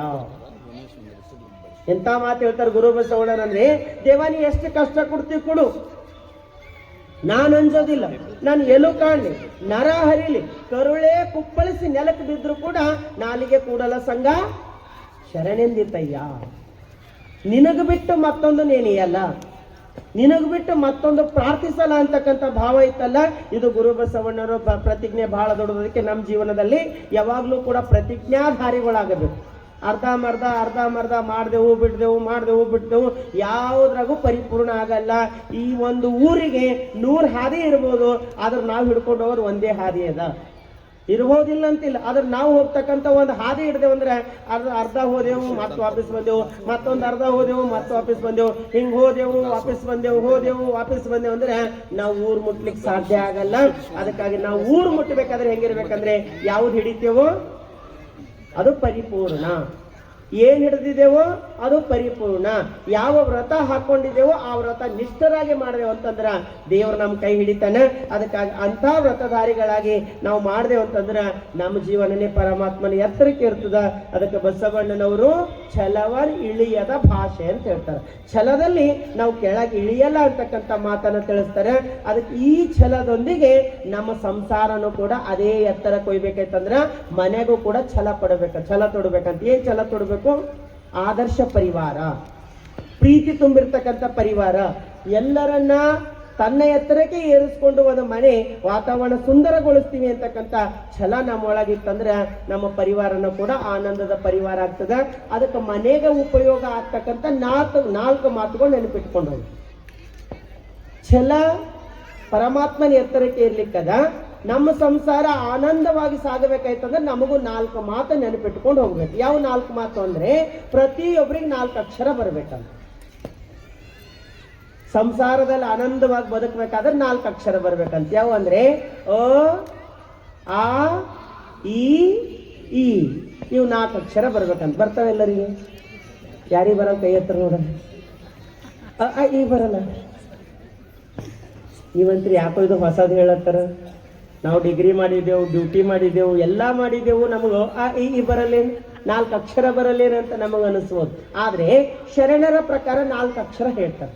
ನಮ್ಮ ಮನೆ ಆನಂದದ ಮನೆ ಆಗಬೇಕಾಯ್ತಂದ್ರೆ, ನಮ್ಮ ಮನೆ ಶರಣತ್ವದ ಮನೆ ಆಗಬೇಕಾಯ್ತಂದ್ರೆ, ನಮ್ಮ ಮನೆ ಪ್ರೀತಿ ತುಂಬಿರ್ತಕ್ಕಂಥ ಮನೆ ಆಗಬೇಕಾಯ್ತದೆ. ಅಥವಾ ನಾವು ಮದುವೆಯಾಗಿ ಸಂಸಾರ ಜೀವನಕ್ಕೆ ಹೋಗ್ತಾ ಇದ್ದೀವಿ ಅಂದ್ರೆ ನಮಗ್ 4 ಅಕ್ಷರ ಬರ್ಬೇಕಂತ ಹೇಳ್ತಾರೆ. ಅ, ಆ, ಈ. ಅ ಅಂದ್ರೆ ಏನು? ಅ ಅಂದ್ರೆ ಅರ್ಥ ಮಾಡಿಕೊಳ್ಳುವುದು. ಏನಿರ್ಬೇಕು? ಅರ್ಥ ಮಾಡ್ಕೋಬೇಕು. ಯಾರು ಅರ್ಥ ಮಾಡ್ಕೋಬೇಕು? ಬಹಳ ಸರಿ ಸಮಸ್ಯೆ ಆಗ್ತದೆ. ಹೊಸದಾಗಿ ಮದುವೆ ಆಗಿ ಬರ್ತಕ್ಕಂಥ ಹೆಣ್ಣು ಮಗಳು ಏನ್ ಅರ್ಥ ಮಾಡ್ಕೊಂಡು ಬಂದಿರ್ತಾಳಂದ್ರೆ, ನನ್ನ ತವ್ರ ಮನೆಯಲ್ಲಿ ಏನೇನು ಸುಖ ಸಿಕ್ಕಿಲ್ಲೋ ಅದೆಲ್ಲ ಎಲ್ಲಿ ಸಿಗಬೇಕು? ಹಾಂಗ ಅನ್ಕೊಂಡಿದ್ದೆ ತಪ್ಪದ, ಹಾಂಗ ಅನ್ಕೋಬಾರ್ದು. ನಾವು ಹಿಂಗ ಅನ್ಕೊಂಡು ಬಂದ್ವಿ. ಯಾಕೆ ದುಃಖ ಅದ ಅಂದ್ರೆ ಅಲ್ಲಿ ಏನೇನು ಸಿಕ್ಕಿಲ್ಲೋ ಎಲ್ಲ ಇಲ್ಲೇ ಸಿಗಬೇಕಂತ ಏನು ಅನ್ಕೊಂಡು ಬಂದಾರಲ್ಲ, ಅದೇ ದುಃಖಕ್ಕೆ ಮೂಲ ಕಾರಣ ಅದ. ದುಃಖದ ಮೂಲ ಕಾರಣನೇ ಅಲ್ಲಿಂದ ಪ್ರಾರಂಭವಾಗ್ತದ. ಅಂದ್ರೆ ಅರ್ಥ ಮಾಡಿಕೊಳ್ಳುವುದು. ಏನಂತ ಅರ್ಥ ಮಾಡ್ಕೊಳ್ಬೇಕು? ಪಾಪ ಎಲ್ಲೋ ಹುಟ್ಟಿದ ನನಗೆ ತಂದೆ ಯಾರು, ತಾಯಿ ಯಾರು, ಅಣ್ಣ ತಮ್ಮ ಎಲ್ಲೋ ಪರಿವಾರದಾಗ ಬೆಳೆದಿರ್ತಕ್ಕಂಥ ನನಗೆ ಈ ಮನೆ ಕರ್ಕೊಂಡು ಬಂದು ಇವ್ರ ಮನೆಯ ಮಗಳಂತೆ ಎಲ್ಲಾ ಜವಾಬ್ದಾರಿ ನನಗೆ ಕೊಟ್ಟು, ಅಡಿಗೆ ಮನೆ ನನಗೆ ಬಿಟ್ಟಾರ, ಒಗೆಯೋದು ನನಗೆ ಬಿಟ್ಟಾರ, ಸಂಸಾರದ ಭಾರ ನನಗೆ ಬಿಟ್ಟಾರ, ಬಂಗಾರ ಬೆಳ್ಳಿ ನನಗೆ ಹಾಕ್ಯಾರ, ಎಲ್ಲ ನನಗೆ ಕೊಟ್ಟು ಈ ಮನೆ ಯಜಮಾನಿ ನೀನೆ ಅಂತ ಇಟ್ಕೊಂಡಾರಲ್ಲ. ಅದಕ್ಕಾಗಿ ಈ ಮನೆಯಲ್ಲಿ ಒಂದು ಚೂರು ಕೊಂದು ಕೊರತೆ ಬರ್ಲಾದಂಗ ನಾನು ನೋಡ್ಕೋತೀನಿ ಅಂತಕ್ಕಂಥ ಛಲ ಇಟ್ಕೊಂಡು ಹೆಣ್ಮಗಳು ಈ ಮನೆಗೆ ಬಂದಳು ಅಂದ್ರೆ ಆ ಮನೆ ಬಹಳ ಪ್ರೀತಿಯಿಂದ ಹೋಗ್ತದೆ. ಆಯ್ತ್ರಿ, ಹೆಣ್ಮಗಳು ಏನೋ ಹಂಗ ಬಂದಳು. ಮತ್ ಇವ ಹೆಂಗಿರ್ಬೇಕು? ಈ ಪರಿವಾರದವ್ರು ಹೆಂಗಿರ್ಬೇಕು? ಇವ್ರದ್ದು ಬಹಳ ಡೇಂಜರ್. ಇವ್ರು ಹೆಂಗಿರ್ಬೇಕು? ನಾವು ಅನ್ಕೊಳ್ಬೇಕಂತ. ಏನಂತ? ನಮ್ಮ ಮನೆಗೆ ಇಷ್ಟು ದಿನ ನಾವು ಮಾಡಿ ಸಾಕಾಗ್ಯ, ಇನ್ನು ಅಕ್ಕಿ ಬಂದಳು ಅಂದ್ರೆ ನಾವ್ ಈ ಕಡೆಯಿಂದ ಗ್ಲಾಸ್ ಈ ಕಡೆ ಇಡೋದು ಮುಗೀತ್. ನಮಗೆ ಏನ್ಯಾಕೆ ಮಾಡಲ್ಲ? ನಮ್ಮ ಜವಾಬ್ದಾರಿ ಮುಗೀತು. ನಮ್ಮ ಜವಾಬ್ದಾರಿ ಭಾಳ ಸರಿ ಆಗ್ತದೆ. ಹಿಂಗೆಲ್ಲ ಭಾಳ ಸರಿ ಆಗ್ತದೆ. ಹುಡುಗಿ ಹುಡುಕ್ಲಕ್ಕೆ ಹೋಗಿನಂತ ತೆಳ್ಳಗಿರ್ಬೇಕು, ಬೆಳ್ಳಗಿರ್ಬೇಕು ಆಗ್ಲಿ. ತೆಳ್ಳಗೆ ಎಲ್ಲೋ ಹುಡುಗಿ ಕೊನೆಗೆ ತಗೊಂಡು ಬಂದ್ರಂತ ಹಿಂಗೆ ಹುಡುಗಿದ್ದಳು ಅಂತ ಬೆಳ್ಳಗಿದ್ದಳು. ಮನೆ ಹತ್ತಿ ಕೇಳಿದವರಿಗೆಲ್ಲ ಹೇಳ್ತಿದ್ಲಂತ, ಹೆಂಗದ ನಿನ್ ಸೊಸಿ? ತೆಳ್ಳುಗಳ ಆಕೆಂದು ವರ್ಣನೆ ಮಾಡಿದ್ದು ಮದುವೆ ಆಗಿ 3 ದಿನಕ್ಕೆ ಒಂದಿನ ಅತ್ತಿ ಒಂದ್ ಕಪ್ ಚಾ ಕೊಡು ಅಂದ್ರೆ ಸೀದಾ ತಂದು ಅತ್ತಿ ಎದುರಿಗೆ ಗಪ್ಸ್ ಅಂತ ಚಾ ಇಟ್ಟೋಳಂತ. ಅತ್ತಿ ಪಡಿಸಲೆಗಿನ ಸೀದಾ ಅಂಗಳಿಗೆ ಬಂದಳಂತ. ಅಂಗಳಿಗೆ ಬಂದು ಕಟ್ಟೆ ಮೇಲೆ ಕುಂತಳಂತ. ಎದುರಿದ್ದವ್ರು ಸುಮ್ಮನೆ ಇರ್ತಾರ, ಏನ್ ಕಲ್ಲಮ್ಮಕ್ಕ ಎಂತ ಸೊಸಿಗೆ ತಂದಿದ್ವಿ, ಬೆಳ್ಳಗೆ ಎಷ್ಟು ಸುಂದರ ಅಂದ್ರೆ ಅತ್ತಿ ಅಂದಳಂತ. ಏನ್ ತೊಳ್ಕೊಂಡು ಕುಡಿಲಕ್ ಬರ್ತದ? ಏನ್ ತೊಳೆದು ಕುಡಿಲಕ್ ಬರ್ತದ? ಏನಿದ್ರೆ ಅದಕ್ಕೆ ಒಂದು ಗುಣ ಚಂದಿರ್ಬೇಕಲ್ಲ, ಮನುಷ್ಯ ಇಳಿಗಿಳಿತಂತ. ಅದಕ್ಕಾಗಿ ಇವ್ರ ಮನೆಯವ್ರು ಹೆಂಗಿರ್ಬೇಕು? ತಂದೆ ತಾಯಿ ಅಣ್ಣ ತಮ್ಮ ಇಡೀ ಪರಿವಾರನ ಬಿಟ್ಟು ನಮಗೆ ಕೊಡ ಬಂದಳಲ್ಲ, ನಮ್ಮ ಮನೆ ಹೆಣ್ಮಗಳಂಗ್ ಪ್ರೀತಿಯಿಂದ ನೋಡ್ಕೊಳ್ತೀವಿ ಅಂತಕ್ಕಂಥ ಛಲ ಗಂಡನ ಮನೆಯವ್ರಿಗೆ ಇರ್ಬೇಕು. ಅಂದಾಗ ಮತ್ ಸಂಸಾರದ ಪ್ರೀತಿ ತುಂಬುತ್ತದ. ಇವರಲ್ಲೂ ಇರ್ಬೇಕು, ಅವರಲ್ಲೂ.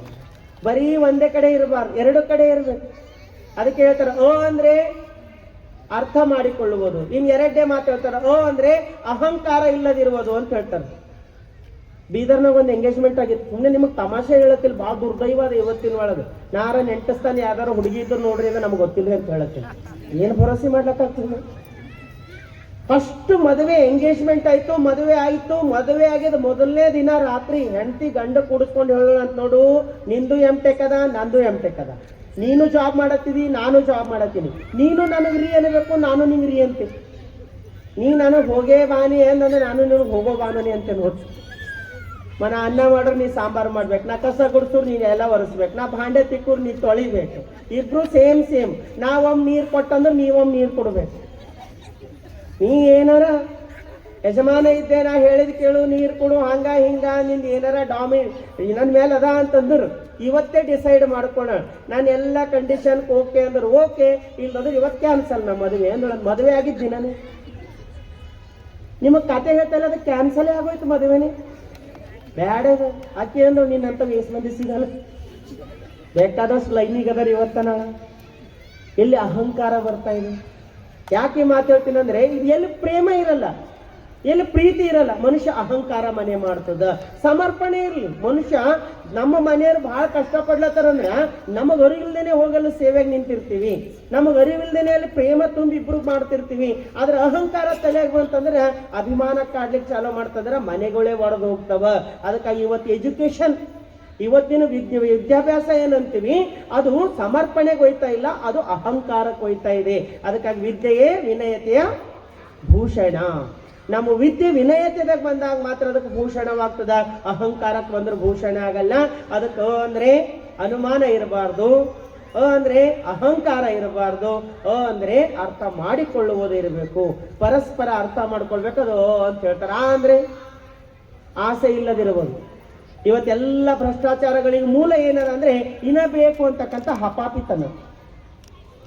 ಮನೆಗೆ ಎಷ್ಟಿದ್ರು ತೃಪ್ತಿ ಇಲ್ಲ. ಮನೊಬ್ರು ಹೇಳ್ತಾ ಇದ್ರು, ಯಪ್ಪ ನಮ್ಮ ಮನೆಗೆ ನಮ್ಮ ಮನೆಯವ್ರ ಬಲ್ಲಿ ಇಷ್ಟೊಂದು ಸೀರೆ ಅವರಿ, ಅಲ್ಮರೆಗೆ ಇಡ್ಲಾಕ್ ಜಾಗ ಇಲ್ಲ, ಆದ್ರೂ ಉಟ್ಕೊಳಕ್ ಒಂದಿಲ್ಲ ಅಂತ. ಅರ್ಥ ಆಯ್ತಾ? ಅಲ್ಮಾರಿ ಒಳಗೆ ಇಡಕ್ ಜಾಗ ಇಲ್ಲ ಅಂತ, ಮತ್ತೆ ಉಟ್ಕೊಲಿಕ್ ಒಂದಿಲ್ಲ ಅಂತ. ಹೌದಾ? ಇವತ್ತು ನಮ್ಮ ಮನ್ಯಾಗ ಹೋಗಿ ನೀವೇ ಕಣ್ಣಾಯಿಸಿ ನೋಡ್ರಿ, ಎಷ್ಟೋ ಸಾಮಾನುಗಳು ತುಂಬಿಟ್ಟಿವಿ, ಅವು ವರ್ಷಗೊಮ್ಮೆ ತೆಗೀಲಿ.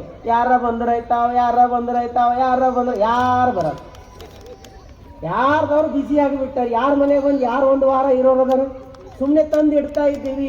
ಬೇಕಂತ ಅವಶ್ಯಕತೆ ಇಲ್ಲದೆ ಇರ್ತಕ್ಕಂಥ ವಸ್ತುಗಳು ಒಂದು ಕಡೆ ಸಂಗ್ರಹ ಮಾಡಿದ್ದಕ್ಕಾಗಿ ಇಲ್ಲದವರು ಬಳಲ್ತಾ ಇದ್ದಾರೆ. ಅದಕ್ಕಾಗಿ ಅಸಮತೋಲನ ಆಗ್ತಾ ಇದೆ. ಸಮತೋಲನ ಆಗಬೇಕಾಯ್ತಂದ್ರೆ ನಮಗೆ ಎಷ್ಟು ಅವಶ್ಯಕತೆ ಇದನ್ನು ಅಷ್ಟೇ ಬಳಸಬೇಕು.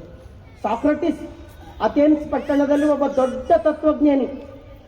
ಅಥೆನ್ಸ್ ಪಟ್ಟಣ ಸುಂದರ ಪಟ್ಟಣ. ಒಂದು ದಿನ ಸಾಕ್ರಟಿಸ್ ನಾಳೆ ಬೆಳಿಗ್ಗೆ ಅಥೆನ್ಸ್ ಪಟ್ಟಣ ಸುತ್ತಾಡ್ಲಿಕ್ಕೆ ಬರ್ತೀನಿ ಅಂತ ಹೇಳ್ಬಿಡ್ತಾನೆ. ಇಡೀ ವ್ಯಾಪಾರಸ್ಥರೆಲ್ಲ ಅವ್ನ ಶಿಷ್ಯರು ಇರ್ತಾರ. ಇಷ್ಟೊಂದು ಸಂತೋಷ ಆಗ್ತದೆ ಅಂತಂದ್ರೆ ಸಾಕ್ರಟಿಸ್ ಬರ್ತಾರ, ನಮ್ಮ ಪಟ್ಟಣ ನೋಡ್ತಾರ, ನಮ್ಮ ಅಂಗಡಿಗೆ ಬರ್ತಾರ, ನಮ್ಮಲ್ಲಿ ಇರೋ ವಸ್ತುಗಳು ಅವ್ರಿಗೆ ಕೊಡರಿ ಅಂತ ಎಲ್ಲರೂ ತಮ್ಮ ಐಟಮ್ಸ್ಗಳೆಲ್ಲ ರೆಡಿ ಮಾಡ್ಕೊಂಡಿರ್ತಾರ. ಸಾಕ್ರಟಿಸ್ ಬರ್ತಾರ, ಎಲ್ಲ ಅಂಗಡಿ ಒಳಗೆ ನೋಡ್ತಾ ಹೋಗ್ತಾರ. ಬಂದಾಗ ಬಹಳ ಗೌರವಪೂರ್ಣವಾಗಿ ಅವ್ರ ಕೈದಾಗ ವಸ್ತುಗಳು ಕೊಟ್ರ ಸಾಕ್ರಟಿಸ್ ನೋಡ್ತಿದ್ರು, ನಗ್ತಿದ್ರು, ಕೈ ಹಚ್ಚಿ ಮುಂದೆ ಹೋಗ್ತಿದ್ರು. ಹಿಂಗೆ ಇಡೀ ಪಟ್ಟಣ ಅಡ್ಡಾಡಿ ಕೊನೆಗೆ ವಾಪಸ್ ಹೋಗ್ಬೇಕಾದ್ರೆ ಎಲ್ಲ ಅಲ್ಲಿನ ವ್ಯಾಪಾರಸ್ಥರು ಬಂದು ಸಾಕ್ರಟಿಸ್ ಕೇಳ್ತಾರ, ಸಾಕ್ರಟಿಸ್ ಅವರೇ, ಅಥೆನ್ಸ್ ಪಟ್ಟಣ ನೋಡ್ಲಿಕ್ಕೆ ಬಂದಿರ್ತಕ್ಕಂಥ ನೀವು ಇಷ್ಟೊಂದು ಸಾಮಾನಿದ್ರು ಒಂದೂ ಸಾಮಾನು ಒಯ್ಲಾರ್ದನೆ ಹಂಗೆ ಹೋಗ್ತಾ ಇದ್ದೀರಲ್ಲ, ಯಾಕೆ ಹೋಗ್ತಾ ಇದ್ದೀರಿ ಅಂದ್ರ ಸಾಕ್ರಟಿಸ್ ಒಂದು ಮಾತು ಹೇಳ್ತಾರೆ. ಎಷ್ಟು ಚಂದ ಹೇಳ್ತಾರಂದ್ರೆ, ನಾನು ಸಾಮಾನು ಖರೀದಿ ಮಾಡ್ಲಿಕ್ಕಾಗಿ ಬಂದವರಲ್ಲ, ನಾನು ಸಾಮಾನು ನಿಮ್ಮಲ್ಲಿರ್ತಕ್ಕಂಥ ವಸ್ತು ತಗೊಂಡು ಹೋಗ್ಲಿಕ್ಕೆ ಬಂದಿಲ್ಲ. ನಾನು ಅಥೆನ್ಸ್ ಪಟ್ಟಣದಾಗ ನಾನು ಯಾಕೆ ಬಂದಿನಂದ್ರೆ, ಜಗತ್ತಿನಾಗ ಎಷ್ಟೊಂದು ವಸ್ತುಗಳು ನಿರ್ಮಾಣ ಆಗ್ಯಾವ, ಇವೆಲ್ಲವೂ ಇಲ್ಲದೆ ನಾನು ಸಂತೋಷವಾಗಿದ್ದೀನಲ್ಲ, ಯಾಕೆ ನಾನು ಸಂತೋಷವಾಗಿದ್ದೀನಿ, ಜಗತ್ತು ಯಾಕೆ ದುಃಖವಾಗದಂತ ನಾನು ನೋಡ್ಕೊಂಡು ಹೋಗ್ಲಿಕ್ಕಾಗಿ ಇದಕ್ಕೆ ಬಂದೀನಿ ಅಂತ ಹೇಳೋದಂತ. ಅರ್ಥ ಆಯ್ತಾ? ಸಾಮಾನುಗಳಿಗೆ ನಮ್ಗೆ ಏನಾರ ಸಂತೋಷ ಸಿಕ್ಕ್ಯದ? ನೀವು ಎಷ್ಟು ಸಾಮಾನು ಇಟ್ಕೊಳ್ತೀರಿ ಮನ್ಯಾಗ ಅಷ್ಟು ಟೆನ್ಷನ್ ಅದ. ತೆಗೆದು ಝಾಡಿಸೋದು ಹುಡುಗೋದು, ತೆಗೆದು ಝಾಡಿಸೋದು ಹುಡುಗೋದು. ಖಾಲಿ ಮನಿ ಕಸ ಗುಡಿಸೋದು ಜಡ ಅದಾನೆ, ತುಂಬಿದ ಮನಿ ಕಸ ಗುಡಿಸೋದು ಜಡ ಅದಾನೆ? ಖಾಲಿ ಮನಿ ಅದ್ರ ಬರ ಕಸ ಗುಡಿಸ್ಬೋದು. ಸಣ್ಣ ಸಣ್ಣ ಇದು ಎತ್ತಿಗೆ ಅದು ಎತ್ತು ತೆಗಿ, ಇದ್ರ ಕೆಳಗೇನು ವಾರಸ ಅದ್ರ ಕೆಳಗೆ ಸಾಕಾಗಿ ಹೋಗ್ತದೆ. ಖಾಲಿ ಖಾಲಿ. ಅದಕ್ಕೆ ಹೇಳ್ತಾರೆ ಆಸೆ ಇಲ್ಲದಿರುವುದು. ನಮ್ಮ ಶರಣರು ಹೇಳ್ತಾರೆ, ಈ ಸಕ್ಕಿ ಆಸೆ ನಿಮಗೇಕೆ, ಈಶ್ವರನಪ್ಪ. ಒಂದು ಸೇರಕ್ಕಿ ಬದಲಾಗಿ 2 ಸೇರಕ್ಕಿ ತಂದ್ರೆ ನಮ್ಮ ಶರಣರು ಸ್ವೀಕಾರ ಮಾಡಲ್ಲ. ಹೆಂಗಿದ್ರು ನಮ್ಮ ಶರಣರು? ಅಂಬಲಿ ಕಂಬಳಿ ಆಸ್ತಿ, ಮಿಕ್ಕಿದೆಲ್ಲ ಜಾಸ್ತಿ ಅಂತ ಬದುಕಿದವರು. ಪರಮಾತ್ಮ ಕರ್ದನಂದ್ರೆ ಶರಣಾರ್ಥಿ ಅಂತ ಹೋದವರು. ಹೆಂಗಪ್ಪ ಬಿಟ್ಟು ಹೋಗ್ಲಿ ಅಂತ ಹತ್ತೋರು ನಮ್ಮ ಶರಣರಲ್ಲ. ನೀವೆಷ್ಟು ತುಂಬುತ್ತೀರೋ ಬಿಟ್ಟು ಹೋಗ್ಲಿಕ್ಕೆ ಅಷ್ಟು ಭಾರವಾಗ್ತದೆ. ಅದಕ್ಕಾಗಿ ನಿಶ್ಚಲವಾಗಿ ಬದುಕಿರ್ತಕ್ಕಂಥ ನಮ್ಮ ಶರಣರ ಆಸೆ ಇಲ್ಲದಿರುವುದು. ಆಸೆ ಎಂಬುದು ಅಸರಸಂಗಲ್ಲದೆ ಶಿವಭಕ್ತರಿಗುಂಟೆಯ್ಯ ಅಂತ 5 ಲಕ್ಕಮ್ಮ ತಾಯಿ ಕೇಳ್ತಾಳ. ಅದಕ್ಕೆ ನಾವು ಶಿವಭಕ್ತರಿದ್ದೀವಿ, ನಾವು ಶರಣರಿದ್ದೀವಿ. ನಮ್ಮ ಕೈಲಾಗಿರ್ತಕ್ಕಂಥ ಕಾಯಕ ಮಾಡಿ ನಮಗೆ ಎಷ್ಟು ಬೇಕೋ ಅಷ್ಟು ಉಳಿಸ್ಕೊಂಡು ಹೆಚ್ಚಾಗಿರ್ತಕ್ಕಂಥದ್ದು ಎಲ್ಲರ ಜಮಾಸಿಡಬೇಡ. ಎಲ್ಲೋ ಇದಾಕು ಶರಣರ ಸಂಘಕ್ಕೆ ಅರ್ಪಿಸಿ ಬಿಡು, ಶರಣರ ಸೇವೆಯಲ್ಲಿ ಬಳಸಿ ಬಿಡು ವಿನಃ ಇನ್ನ ಬೇಕು ಅಂತಕ್ಕಂಥ ಹಪಾಪಿತನ ಬೇಡ ಅಂತಾರ. ಅಂದ್ರೆ ಆಸೆ ಇಲ್ಲದಿರ್ಬೋದು. ಇನ್ನು 3ನೇ ಮಾತು ಹೇಳ್ತಾರೆ, ಈ ಅಂದ್ರೆ ಇಷ್ಟು ಸಾಕು. ನೀವೇನದನೋ ಅದರ ತೃಪ್ತಿ ಪಡ್ರಿ, ಇಷ್ಟು ಸಾಕು. ದಯವಿಟ್ಟು ನಿಮ್ಗೊಂದು ಮಾತು ಹೇಳ್ತೀನಿ, ಯಾರ ಕಾರಿನ ಕುಂತ ಹೋಗೋರಿಗೆ ನೋಡಿ, ದೇವ್ರೇ ಏನ್ ಸುಖ ಕೊಟ್ಟಿದವ್ರಿಗೆ ಈ ಕಾರ್ ಕೊಟ್ಟಿದಿ ಅಂತ ಅನ್ಬೇಡ. ಹಂಗ ಅನ್ಬಾರ್ದು. ಏನ್ ಅನ್ಬೇಕು, ದೇವ್ರೇ ಅವ್ರಿಗೆ ಕಾರ್ ಕೊಟ್ಟಿದ್ದೇನೋ, ನನಗೆ ಕಾಲ್ ಕೊಟ್ಟಿದಲ್ಲ. ಕಾರಿನ ಕುಂತ ಬಂದು ಯಾರ ಎತ್ಕೊಂಡು ಇಡೋದಿತ್ತಂದ್ರೆ ಎಷ್ಟು ಕಷ್ಟ ಇತ್ತು. ನಡ್ಕೊಂಡು ಬಂದು ಕೂಡಂತ ಶಕ್ತಿ ಕೊಟ್ಟನಲ್ಲ ದೇವರು. ಇದಕ್ಕಿಂತ ದೊಡ್ಡ ಮಸ್ತು ಮತ್ತೇನದ ಜಗತ್ತಿನಾಗ? ಹಾಸ್ಪಿಟಲ್ನಾಗ ಹೋಗೋ ಮಾತಾಡಿ ನೋಡ್ರಿ, ಒಂದು ಕಿಡ್ನಿ ಹೋಗಿರ್ತಾವ, ಮನುಷ್ಯ ಆಕ್ಸಿಜನ್ ಹಚ್ಚಿರ್ತಾನ, ಇಷ್ಟೊಂದು ದುಃಖ, 2 ಹೆಜ್ಜೆ ನಡೆಯಂಗಿರಲ್ಲ, ಒಂದು ತುತ್ತು ಅಗಳು ಅನ್ನ ಹೋಗ್ಲಾರ್ದಂಗೆ ಬಿದ್ದಿರ್ತಾನ. ಇವರೆಲ್ಲರ ಮಧ್ಯೆಗೆ ಸುಖವಾಗಿ ಅಡ್ಡಾಡಂತ ಕೈಕಾಲು ಕೊಟ್ಟಿದಿ, ನೋಡುವಂತ ಕಣ್ಣು ಕೊಟ್ಟಿದಿ. ಜಗತ್ತಿನಾಗ ನನಗೆ ಏನು ಆನಂದವಾಗಿ ಬದುಕಲಿಕ್ಕೆ ಬೇಕೋ ಅದೆಲ್ಲವೂ ಕೊಟ್ಟಿದಲ್ಲ ದೇವ್ರೆ, ನಿನಗೊಂದು ಧನ್ಯವಾದ ಅಂತ ಕೈ ಮುಗಿರಿ. ದೇವರು ತೃಪ್ತಿ ಪಡ್ತಾನ. ಅದು ಕೊಟ್ಟಿಲ್ಲ ಇದು ಕೊಟ್ಟಿಲ್ಲ, ಯಾರ ಏನಾರ ವ್ರತ ಹಿಡಿದ್ರು ಅಂದ್ರೆ ದೇವ್ರ ಎದಿ ಹೊಡಿತು ಅಂತ. ಮತ್ತೇನು ಬೇಡಿಕೆ ಅದ ಇವಂದೊಂದು. ನಾವ್ ಏನಾರ ಕೊಟ್ರೆ ಪೂಜೆ ಮಾಡೋರಿದ್ದೇವೆ, ಏನ್ ಕೊಡೋದ್ರ ಪೂಜೆನೂ ಮಾಡೋರಿಲ್ಲ. ನಾವು ಏನು ಕೊಡ್ಲಾದ್ರೂ ಪೂಜೆನೂ ಮಾಡಿ. ನೀವು ನೋಡಿ ಭಾಳ ಸರಿ ಭಾಳ ದುಃಖ ಅನಿಸ್ತಿರ್ತದ. ಕಠೋರ ಜೀವನದ ಸತ್ಯ ಹೇಳ್ಬಾರ್ದು ಅನಿಸ್ತದ, ಆದ್ರೂ ಹೇಳಬೇಕು. ಯಾಕ? ಯಾರ ಸತ್ತಾಗ ಫಲ ಮನಿ ಬಂಗಾರ ಆಸ್ತಿ ಬೆಳ್ಳಿ ಎಲ್ಲ ಮನಿ ತುಂಬ ಮಾಡಿಟ್ಟು ಪಕ್ಕದಾಗ ಹೆಣತಿ ಕುಂತ ಅಳ್ಳತ್ತಳು ಅಂದ್ರೆ ಬಾಜು ಇದ್ದಾರಂತ. ಯಾಕೆ ಅಳತಿ? ಎಲ್ಲ ಇಟ್ಟಂತ ಸುಮ್ ಕೂಡ ಏನಾರ ಕಮ್ಮಿ ಮಾಡ್ಯಾನ. ಯಾಕೆ ಅಳತ್ತಿದಿ? ಎಲ್ಲ ಇಟ್ಟಂತ. ಎಲ್ಲ ಇಟ್ಟು ಹೋದ್ರೆ ಅಳಲ್ರ ನಮ್ಮ ಬಾಜು ಕುಂತ. ಅದಕ್ಕೆ ಥೋಡೆ ಕಮ್ಮಿ ಇಡಬೇಕು. ಅಳ್ತಾರ. ಯಾರು ಅವಾಗ ಅಳ್ತಾರ? ಶರಣರು ಬಂದು ಅಳ್ತಾರ, ಅನುಭಾವಿಗಳು ಬಂದು ಅಳ್ತಾರ, 3 ಜನ ಬಂದು ಅಳ್ತಾರ. ಏನ್ ಮನುಷ್ಯ ಇದ್ದನ್ರಿ, ಮನೆಗೆ ಸ್ವಲ್ಪ ದುಡ್ದಿನೋ, ಸಮಾಜಕ್ಕೆ ಭಾಳ ದುಡ್ದಿನೋ, ಇಂಥವ್ ನಮಗ್ ಬೇಕಾಗಿತ್ತಂತ ಸಮಾಜ ಕಣ್ಣೀರ್ ಆಗ್ತದಲ್ಲ, ಅದು ನಿಜವಾದ ಜೀವನ ಆಗ್ತದ. ನೆಲನ ನಗೆದು ಮಗಡುಗದಿರ, ಆ ನೆಲ ನುಂಗಿದ ಡುಗುಳುವುದೇ. ಕೆದರಿ ಒಳಗಿಡಬೇಡ, ಅದು ಮತ್ತೆ ಹೊರಗೆ ಕೊಡಲ್ದು. ಏನ್ ಮಾಡು? ಒಡನೆ ಕೂಡಲ ಸಂಗನ ಚರಣಂಗೆ ಸವೆಸುವುದು ಅಂತ ಹೇಳ್ತಾರೆ. ಎಲ್ಲಿ ಸವಿಸ್ಬೇಕು? ಶರಣರಿಗೆ ಸವಿಸ್ಬೇಕು. ಅದಕ್ಕಾಗಿ ಹೇಳ್ತಾರೆ 3ನೇ ಮಾತು ಇಷ್ಟು ಸಾಕು. ಏನು ಕೊಟ್ಟನೋ ಅದರ ತೃಪ್ತಿ, ಎದ್ರಾಗಿದ್ದೇವೋ ಅದರ ತೃಪ್ತಿ. ಮನುಷ್ಯ ಬಹಳ ಅಶಾಂತವಾಗ್ಯಾನ. ನೀವು ಟೀಚರ್ಸಿಗೆ ಮಾತಾಡಿ ನೋಡ್ರಿ, ಏನ್ ಆರಾಮ್ ಡ್ಯೂಟಿ ಅದ್ರಿ, ನಮ್ದೇನದ ರೀ ಸಾಕಾಗಿ ಹೋಗ್ಯದ, ಇಂಜಿನಿಯರಿಂಗ್ ನೋಡ್ರಂತ. ಇಂಜಿನಿಯರಿಂಗ್ ಹೋಗ್ರಿ ಮಾತಾಡ್ರಿ, ಹೆಂಗ್ ನಿಮ್ ಆರಾಮ್ ಡ್ಯೂಟಿ ಅದ? ಅವ್ರಂತಾರೆ ಏನ್ ಡ್ಯೂಟಿ ರೀ, ಸಾಕಾಗಿ ಹೋಗ್ಯದ.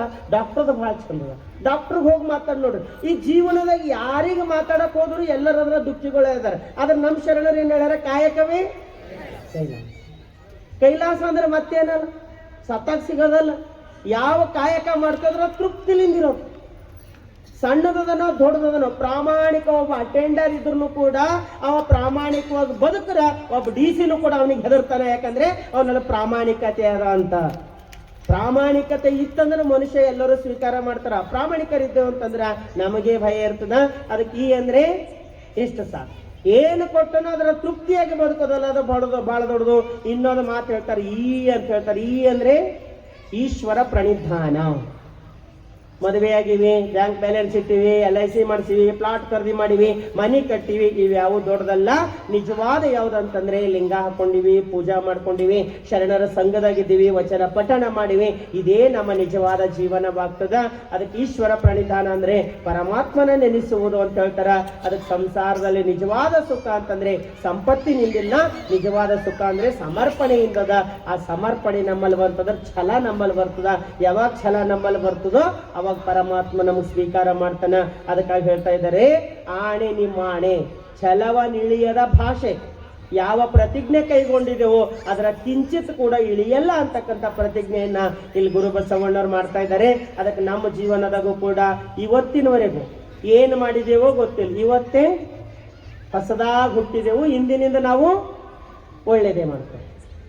ಇವತ್ತೇ ನಿತ್ಯ ನೂತನ, ಇವತ್ತೇ ಹುಟ್ಟಿದೇವು ಅನ್ಕೋಬೇಕು. ನಿನ್ನಿಂದ ಏನಾಗ್ಯದೋ ಗೊತ್ತಿಲ್ಲ, ನಾಳೆ ಯಾರೈನ ಬರಲ್ಲ, ನಿನ್ನಿಂದ ಮುಗಿದೋಗ್ಯದ ನಾಳೆ ಬರಲು. ಇವತ್ತಿನ ಜೀವನ ಅಂದಂದಿನ ಪೂಜೆ ಅಂದಂದಿಗೆ ಮಾಡಿ ಅನುಶುದ್ಧನಯ್ಯ.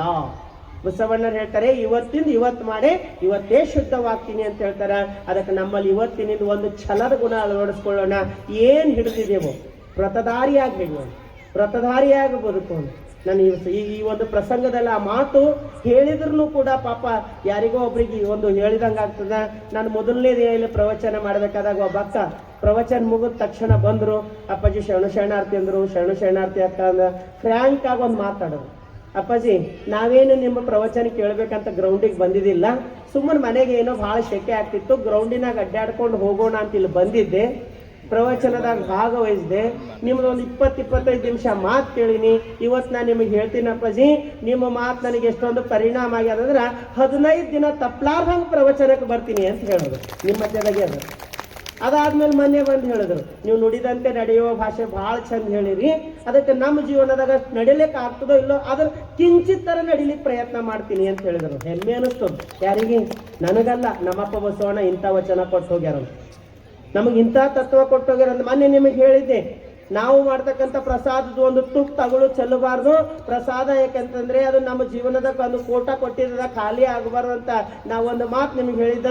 ನಿನ್ನೆ ನಮ್ಮ ಮಲ್ಲು ಫೋನ್ ಮಾಡಿ ನಾಲ್ಕು ವಾಕಿಂಗ್ದಾಗ ಸಿಕ್ಕಿ ಹೇಳತ್ತಿದ್ರು, ಅಪ್ಪರೇ ನೀವೇನು ಪ್ರಸಾದ ಚೆಲ್ಲಬೇಡ ಅಂತ ಹೇಳಿರಲ್ಲ, ಅವತ್ತಿನಿಂದ ಹಿಂಗೆ 3 ದಿನ ಆಯ್ತು ನೋಡ್ತೀವಿ, ಕಸದ ಬುಟ್ಟೆಗೆ ಒಂದು ತುತ್ತು ಅನ್ನನೂ ಸಿಗ್ಲತ್ತಿಲ್ಲ, ಅಷ್ಟು ಬಳದು ಪ್ರಸಾದ ಮಾಡ್ಲತ್ತಾರ ಅಂತ.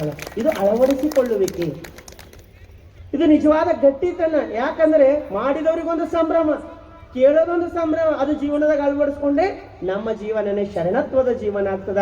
ಅಂತ ಜೀವನ ಕಟ್ಟು ಕೊಡ್ಬೇಕಂತಾನೆ ಇಂಥ ಒಂದು ಕಾರ್ಯಕ್ರಮ ನಿಮಗಾಗಿ ಹಮ್ಮಿಕೊಂಡರ. ನಿಜವಾಗ್ಲೂ ಈಗ ಡಾಕ್ಟರ್ ಬಾಬಾ ಸಾಹೇಬ್ ಅಂಬೇಡ್ಕರ್ ಅವರ ಒಂದು ಜಯಂತ್ಯೋತ್ಸವದ ಬಹಳ ದೊಡ್ಡ ದಿನ. ಯಾಕೆಂದ್ರೆ ಈ ಜಗತ್ತು ಯಾವಾಗ ಕತ್ತಲೆ ಆವರಿಸ್ತದೋ ಅಂತ ಸಂದರ್ಭದಲ್ಲಿ ಒಬ್ಬ ಮಹಾತ್ಮರು ಜಗತ್ತಿಗಾಗಿ ಬರ್ತಾರ.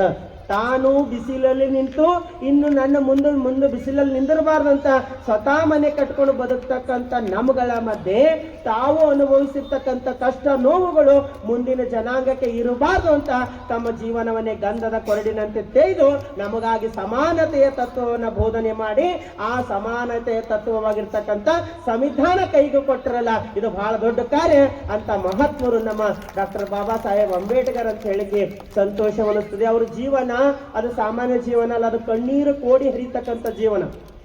ಅವ್ರು ಅನುಭವಿಸಿರ್ತಕ್ಕಂಥ ಕಷ್ಟದ ನಮಗೆ ಕಲ್ಪಿಸ್ಕೊಳ್ಳಿಕ್ಕೂ ಆಗಲ್ಲ.